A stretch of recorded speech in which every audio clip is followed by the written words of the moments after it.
Well, Eric, retired Lieutenant General Keith Kellogg is with us. He's a former national security advisor to Vice President Mike Pence, also a Fox News contributor. General Kellogg, this is very concerning, this new turn of events here. The commander-in-chief can't lay out his specific plans, per se, but he has to take a serious and targeted response. So what might the military reply, if you will, look like, and how many options do we have?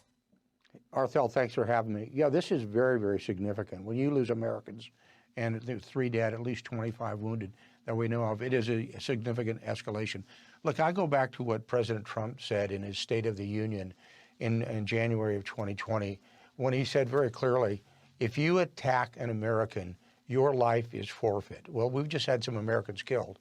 And frankly, anybody who didn't see this coming in national security area is a fool. We knew it was going to happen with the amount of attacks that have been occurring. We were just dodging the bullet. We were getting lucky. And it was caused primarily because of our normalization of activities. It was like, well, it's kind of okay to attack forces in the Middle East. It's okay to shoot missiles in the ships in the Red Sea. It's okay for China to get involved with Iran and Saudi Arabia in conducting peace. We've kind of taken a step back. Now the president's hand, President Biden's hand, is forced. In just a few blocks from here, in the White House complex and the Situation Room, I'm sure they're thinking of what they have to do. They're going to have to do what Teddy Roosevelt said, our 26th president. He said, when you strike hard. And he was the one who said, speak softly, but carry a big stick. I do not believe, Arthel, they have got any option but to go into Iran and attack Iranian targets. As Trey said just a minute ago, all of these attacks on American forces in the Middle East, be it Houthis, be it Hezbollah, be it anybody else, they're Iranian-backed. And this administration has pulled its punches, and it can't do that anymore. It has to make a hard strike. And here's the problem we've had with normalization, because when you normalize activities and kind of accept what's going on, now changing that dynamic is really hard. You can't just go tit for tat. You have to go up what's called the escalation ladder and make a significant strike, be it on people, be it on facilities, be it on troops on the field with the Iranians. Has to be something. The Pentagon is going to come up with options, and they're going to decide where they want to go.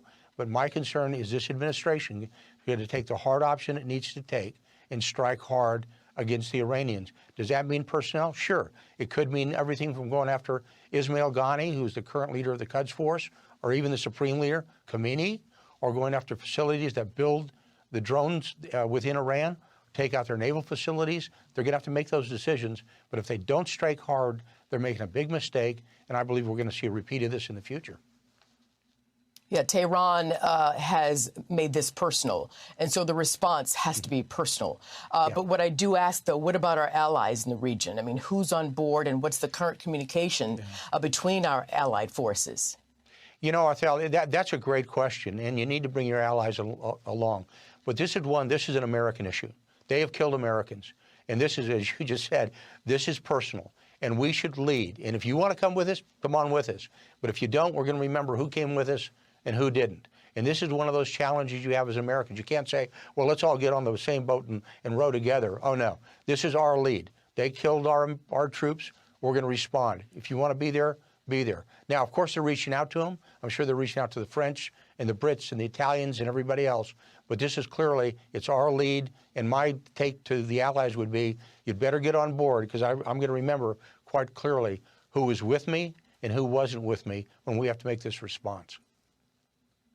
Absolutely. And if you could give me about 30 or 40 seconds on this, you've got Putin standing by, you've got Xi Jinping standing by. What are they watching for? Great question, Arthel. They're watching our response, and they're going to key off our response. That's the reason I was very concerned about normalization, because it kind of accepted everything. So they knew they could push, and they push hard. They're going to see what our response is going to be. And if it is not a strong response, we're just opening up ourselves to further aggression by the Iranians or anybody else in the region. So this is a chance for the United States of America, for President Biden to make a strong statement. They're watching. Allies are watching. Adversaries are watching.